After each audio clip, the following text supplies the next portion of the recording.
ఎండాకాలం రాగానే మనందరికీ ముందుగా గుర్తొచ్చేది విపరీతమైన ఎండలు మరియు ఉక్కపోత.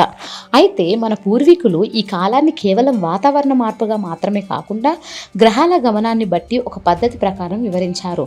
దీన్నే మనం జ్యోతిష శాస్త్రంలో కర్తరి అని పిలుస్తాము. సామాన్య భాషలో చాలామంది దీనిని కత్తెర అని కూడా అంటారు. ఈ కర్తరి గురించి ఆ సమయంలో మనం ఎలాంటి జాగ్రత్తలు తీసుకోవాలో ఈ వీడియోలో పూర్తి వివరంగా తెలుసుకుందాం.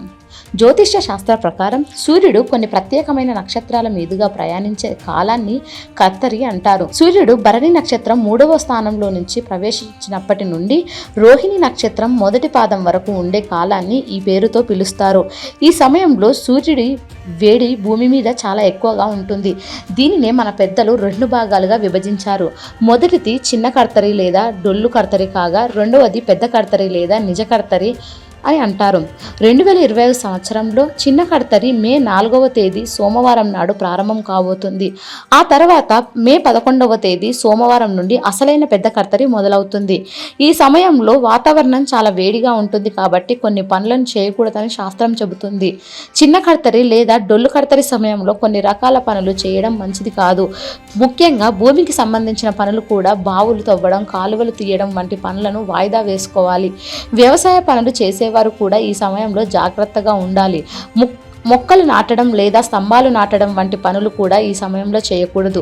దేవాలయాలకు సంబంధించిన పనులు కానీ అంటే ప్రతిష్టాపన కార్యక్రమాలు, కొత్త ఇల్లు కట్టడం అంటే శంకుస్థాపన చేయడం లేదా గృహప్రవేశం చేయడం వంటివి చిన్న కర్తరిలో అస్సలు చేయకూడదు.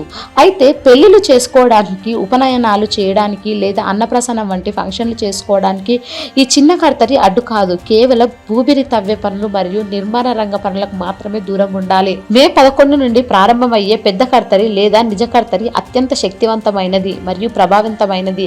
దీనినే అగ్ని కర్తరి లేదా వాస్తు కర్తరి అని కూడా అంటారు. సూర్యుడు కృత్తికా నక్షత్రం మొదటి పాదంలోకి వచ్చినప్పుడు ఇది మొదలవుతుంది. కృత్తికా నక్షత్రం అనేది 6 నక్షత్రాల కలయిక. దీని ఆకారం ఒక కత్తెరలాగా ఉంటుంది కాబట్టి దీనిని కత్తెర అని పిలుస్తారు. ఈ సమయంలో సూర్యుడు అగ్ని నక్షత్రంలో ఉండటం వల్ల ఎండలు చాలా విపరీతంగా ఉంటాయి. అందుకే వాస్తుసారం అనే గ్రంథం ప్రకారం ఈ సమయంలో కొన్ని ముఖ్యమైన నియమాలు పాటించాలి. నిజ కర్తరి సమయంలో చెట్లను నరకడం లేదా వాటి కొమ్మలు కత్తిరించడం వంటి పనులు చేయకూడదు. అలాగే కొత్తగా గృహప్రవేశం చేయడం కూడా మంచిది కాదు. చాలామంది దీని గురించి రకరకాల అభిప్రాయాలు చెప్పినా శాస్త్రం ప్రకారం గృహప్రవేశం చేయకపోవడమే ఉత్తమం. కొత్తగా బిజినెస్ ప్రారంభించడం లేదా కొత్త వ్యాపార ఒప్పందాలు చేసుకోవడం కూడా ఈ సమయంలో వద్దు. వైద్యపరంగా చూస్తే సర్జరీలు ఈ టైంలో చేయించుకోకూడదు.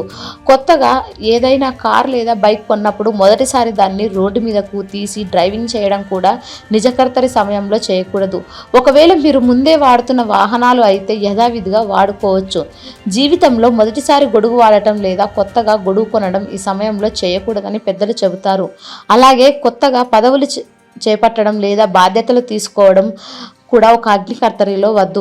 తీర్థయాత్రలకు వెళ్ళడం కూడా ఈ సమయంలో మొదలు పెట్టకూడదు. రైతులకు కూడా ఈ సమయంలో కొన్ని ఆంక్షలు ఉన్నాయి. పొలంలో విత్తనాలు చల్లడం లేదా నాగలితో భూమిని దున్నడం వంటి పనులు చేయకూడదు. ఇంటికి సంబంధించి ఏవైనా రిపేర్లు ఉన్నా, సున్నాలు వేయాలన్నా లేదా మట్టి మరియు చెక్కతో చేసే పనులు ఏమైనా సరే నిజ కర్తరి సమయంలో వాయిదా వేసుకోవాలి. ఈ పనులన్నీ కూడా ఎండల తీవ్రత మరియు గ్రహాల ప్రభావం వల్ల ఆటంకాలు కలగకుండా ఉండడానికి చెప్పబడినవి.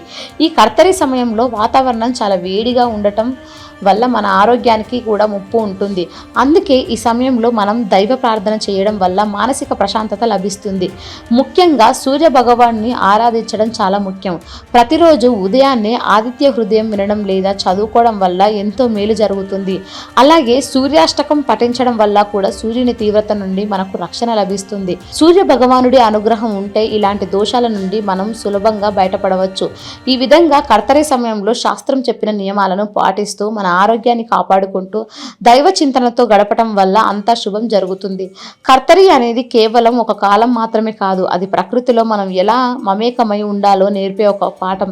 విపరీతమైన వేడి ఉన్నప్పుడు కొత్త పనులు ప్రారంభించడం వల్ల శ్రమ పెరుగుతుంది మరియు ఫలితాలు కూడా ఆశించే స్థాయిలో ఉండకపోవచ్చు. అందుకే మన పెద్దలు ఆ సమయంలో ప్రశాంతంగా ఉండమని, భూమిని లేదా చెట్లను ఇబ్బంది పెట్టే పనులు చేయవద్దని సూచించారు. ఈ వీడియో మీకు నచ్చినట్లయితే లైక్ చేయండి, షేర్ చేయండి. ఇలాంటి మరిన్ని వీడియోల కోసం మా ఛానల్ని సబ్స్క్రైబ్ చేసుకోండి. అలాగే బెల్ ఐకాన్ను నొక్కండి. దీని ద్వారా మేము చేసే ప్రతి వీడియో నోటిఫికేషన్ రూపంలో మీ వద్దకు చేరుతుంది. సర్వేజన సుఖినో భవంతు.